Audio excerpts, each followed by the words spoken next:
وخلق منها زوجها وبث منهما رجالا كثيرا ونساء واتقوا الله الذي تساءلون به والأرحام إن الله كان عليكم رقيبا يا أيها الذين آمنوا اتقوا الله حق تقاته ولا تموتن إلا وأنتم مسلمون يا أيها الذين آمنوا اتقوا الله وقولوا قولا سديدا يصلح لكم أعمالكم ويغفر لكم ذنوبكم ومن يطع الله ورسوله فقد فاز فوزا عظيما وقال النبي صلى الله عليه وسلم النكاح من سنتي وقال النبي صلى الله عليه وسلم فمن رغب عن سنتي فليس مني أو كما قال النبي صلى الله عليه وسلم رب اشرح لي صدري ويسر لي أمري واحلل عقدة من لساني يفقهوا قولي رب اشرح لي صدري ويسر لي أمري واحلل عقدة من لساني يفقهوا قولي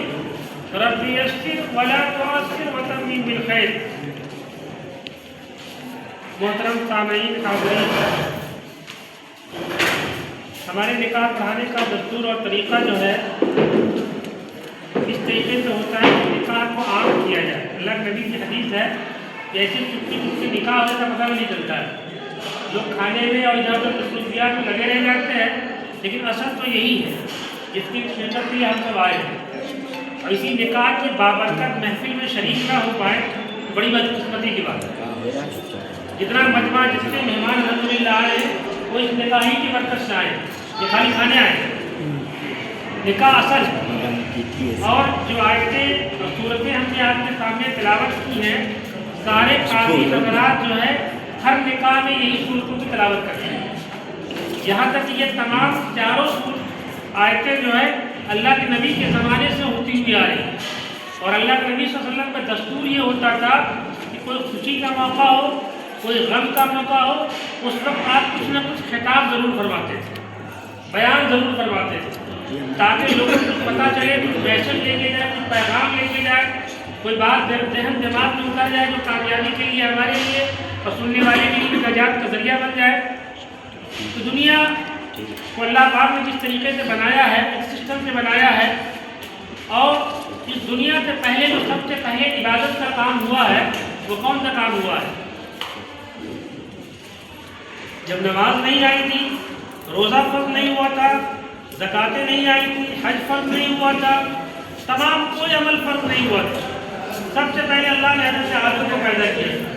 ہم سب کو معلوم ہے حضرت آدم علیہ السلام جنت میں اکیلے تھے، تنہا تھے، اکیلے پریشان ہو رہے تھے.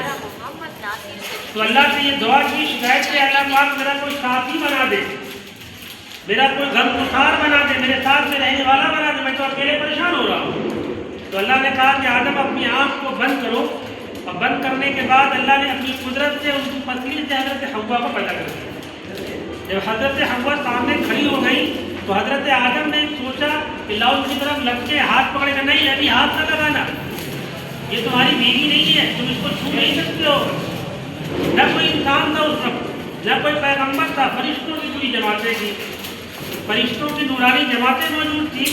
تو اللہ نے کہا کہ تم کو اے آدم میں تمہاری بیوی بناؤں گا، تمہارے پاس مہر ادا کرنے کی کچھ ہے؟ اب وہ جنت کے اندر کیا کوئی کمائی تھوڑی کرتے تھے؟ مہر کہاں سے ادا کرو گے، کہاں سے پیسہ لاؤ گے مہر ادا کرنے کے لیے؟ کہا اللہ میرے پاس کچھ بھی نہیں ہے کہ میں مہر ادا کر سکوں. مطلب بتانا مقصود صرف یہ ہے کہ مہر اتنا واجب عمل ہے اس کو ہر حال میں ادا کرنا ہے. مہر سے غفلت نہیں ہونی چاہیے. حق مہر ہی اصل ہے نکاح کے اندر. بعض لوگ جو اس کو معاف کروا لیتے ہیں، کہتے ہیں دے دیں گے زندگی میں، کبھی دے دیں گے، جب موقع ہوگا تب دے دیں گے. مہر کو حق مہر کو ادا کر دینا چاہیے، پہلی رات میں ہی ادا کر دینا چاہیے، بیفور پہلے دے دینا چاہیے مہر. تو حضرت آدم سے اللہ نے سوال کیا کہ مہر میں کیا ادا کرو گے؟ میں کہ میرے پاس تو کچھ بھی نہیں ہے، میں کہہ دوں گا. کا ایک چیز ہے ہمارے پاس، جنت کے دروازے پہ لکھا ہے لا الہ الا اللہ محمد رسول اللہ. وہ ایک پیغمبر آئے گا، سب سے آخری جو پیغمبر وہ آئے گا، اور وہ لاڈلا پیغمبر ہوگا، وہ لاڈلا محبوب ہوگا، اور ہمارا حبیب ہوگا. وہ کسی نبی کے بارے میں آپ نے حبیب اللہ نے نہیں کہا کہ میرا وہ دوست جو دل کے قریب ہوگا. اس حبیب پر 3 بار درود شریف پڑھ لو، تمہارا حق مہر ادا ہو جائے گا. الحمدللہ. اور ہم لوگ کتنی بار پڑھتے ہیں؟ اللہ کے نبی صلی اللہ علیہ وسلم کے اوپر درود پڑھنا اور بھیجنا جو اس بات کی علامت ہوتی ہے کہ آج ہر شخص اللہ ماشاء اللہ روزی روٹی کے لیے پریشان ہے، گھر میں الفت و محبت کے لیے پریشان ہے، نبی کی درود شریف پڑھیں گے، اس کا وظیفہ رکھیں گے تو سب سے بڑی خوشخبری کی بات یہ ہے کہ نبی کی زیارت نصیب ہو جائے۔ آپ ذرا درود شریف پڑھ لیں اسی بات میں، اللہم صلی علی محمد وعلی آل محمد کما صلیت علی ابراہیم وعلی آل ابراہیم انک حمید مجید، اللہم بارک علی محمد وعلی آل محمد کما بارکت علی ابراہیم وعلی آل ابراہیم انک حمید مجید۔ پتہ یہ چلا کہ نکاح کی تقریب اور سب سے پہلی کوئی عبادت اللہ نے شروع کیا تھا وہ نکاح سے شروع کیا،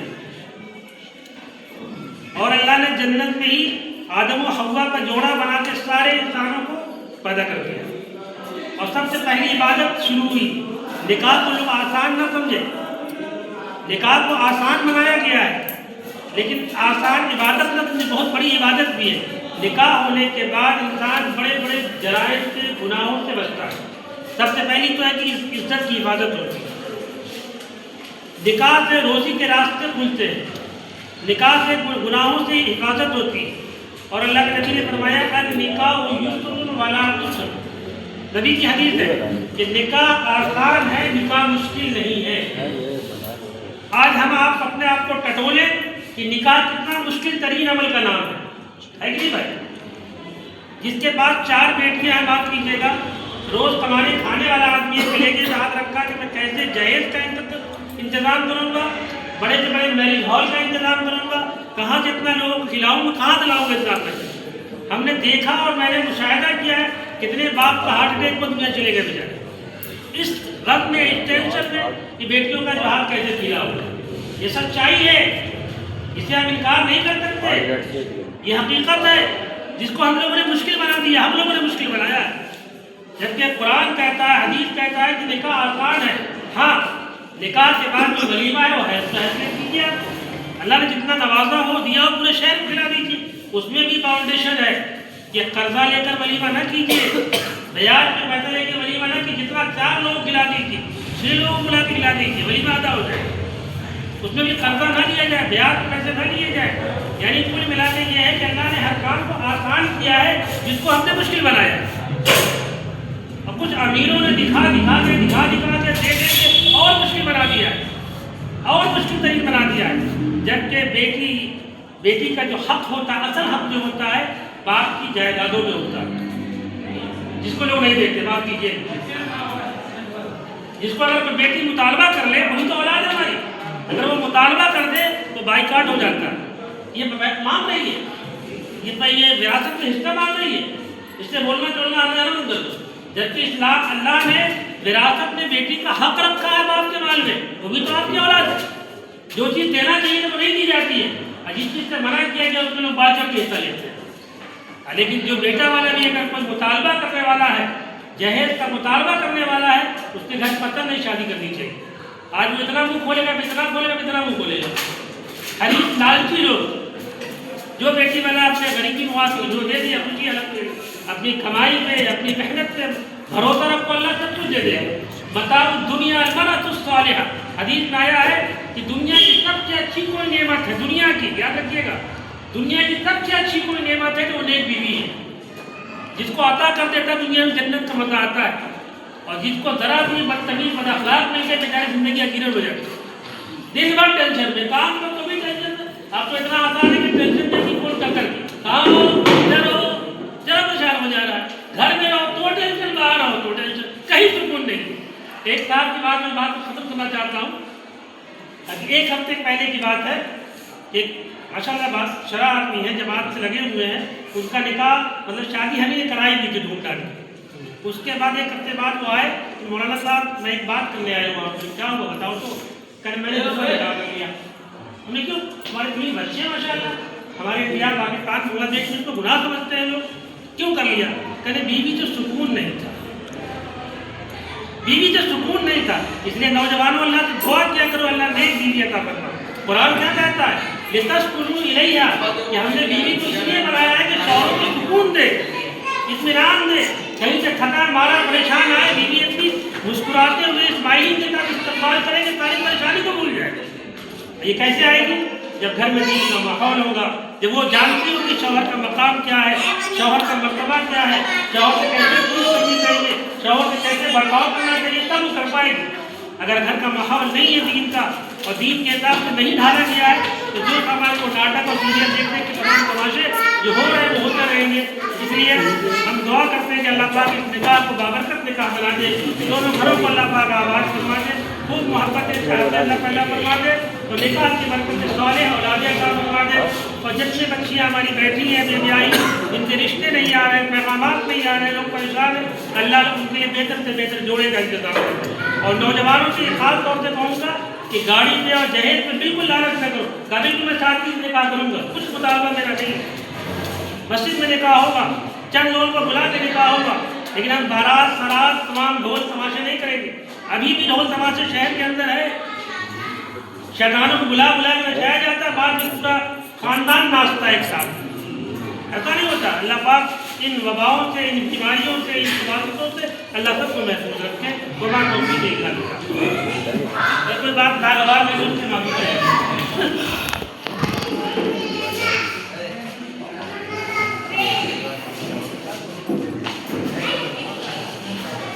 کہاں بار بار ایک بات اور سمجھ لیا جائے اچھی طریقے سے، رات میں کوئی زوال یا جلال نہیں ہوتا ہے، وہ دن میں زوال کا وقت ہوتا ہے جس میں نماز نہیں پڑھی جاتی، لیکن ہم لوگوں نے مشہور یہ بات کر لیا ہے کہ جلال کا ٹائم ہے، کچھ نہیں ہوتا۔ ٹھیک ہے جی جی بالکل بتا دینا ضروری ہے۔ دن میں البتہ جو ہے کوئی نماز اس وقت نہیں پڑھی جاتی ہے، جو تلاوت کرنے کی تھوڑا وقت ہے وہ 10 سے 15 منٹ کا وقت ہوتا ہے۔ آج کل ساڑھے 11:50 سے آج کل زوال کا ٹائم، جلال نہیں ہوتا ہے، زوال کا ٹائم، سورج کے ڈھلنے۔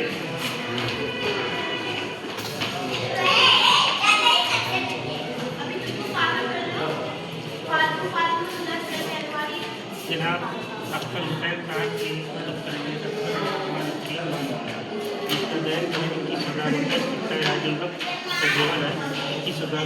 دیوت راج الوقت کے ساتھ محمد یامین صاحب، گواہی محمد عبید صاحب، گواہی محمد اخلاق صاحب، میں بحیثیت کے قاضی صاحب آپ کی نکاح میں لکھتا ہوں جناب اختر حسین صاحب کی دفتر لے کر اس کا جین ہے کہ ₹10,000 گولڈ ہاتھ اور مانا نفقہ کے ساتھ وکیل جناب محمد یامین صاحب، گواہی محمد عبید صاحب، گواہی قاضی محمد اخلاق صاحب، میں بحیثیت آج کی توثیق آپ کی نکاح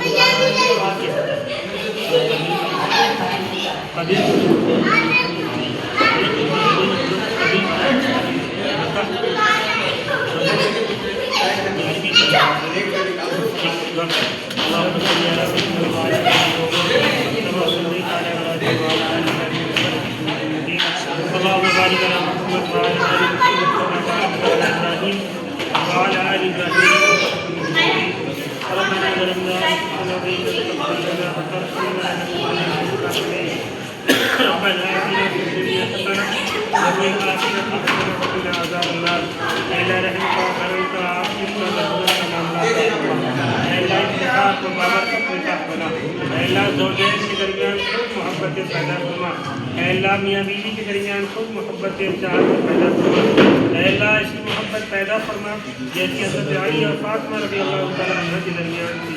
اے اللہ پوری زندگی چین سکون اور عافیت کے ساتھ گزارنے کی توفیق نصیب فرما، اے اللہ دین پر ایمان پر چلنے کی توفیق نصیب فرما، اے اللہ خیر و برکت کا نزول فرما، اے اللہ اس نکاح کی برکت سے تمام تنگیوں کو، پریشانیوں کو اللہ دونوں گھروں سے ختم فرما، اے اللہ دونوں گھروں میں آبادی نصیب فرما، اے اللہ خوشحالی نصیب فرما، اے اللہ ہر فتنے سے، فساد سے، بیماری سے، آزاری سے اللہ محفوظ فرما، اے اللہ اس نکاح کو بابرکت نکاح بنا، اے اللہ اس نکاح کو نمونے والا نکاح بنا، اے اللہ اس نکاح کی برکت سے صالح اولاد عطا فرما، اے اللہ نیک اولاد عطا فرما، اے اللہ پاک اس نکاح کے برکت جتنے بے بیاہی بچے اور بچیاں بیٹھی ہیں جوڑے کے انتظام میں، اللہ ان کے لیے بہتر سے بہتر جوڑے کا انتظام فرما۔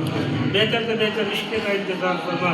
اے اللہ اس نکاح کی برکت جتنے لوگ اس میں بیٹھے اے اللہ سب کی تمناؤں کو اور جائز آرزوؤں کو پوری فرما۔ اے اللہ سب کو دین پر اور ایمان پر چلنے والا بنا۔ اے اللہ نمازی بنا۔ اے اللہ دین کا داعی اور شہدائی بنا۔ اے اللہ پاک ہمارے معاشرے سے جہیز جیسی لعنت کو ختم فرما۔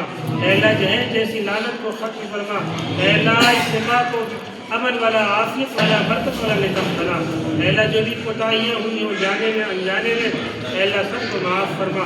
اے اللہ سب کو درگزر فرما۔ اے اللہ بارک لنا فیما، اے اللہ دونوں کی زندگی میں خوب برکت عطا فرما۔ اے اللہ خوب رحمت عطا فرما، خوب عافیتیں فرما۔ اے اللہ ان تمام دعاؤں کو اپنے حبیب سرکار دو عالم احمد مصطفیٰ محمد مصطفیٰ صلی اللہ علیہ وسلم کے طفیل میں قبول و مقبول فرما۔ اے اللہ جو مانگے وہ بھی عطا فرما اور جو مانگے سے رہ گئے اللہ وہ بھی عطا فرما۔ وصلی اللہ تعالی علی خیر خلقی وآلہ واصحابہ وآل بیتہ وذریاتہ اجمعین۔ سبحان ربک رب العزۃ عما یصفون وسلام علی المرسلین والحمد للہ رب العالمین۔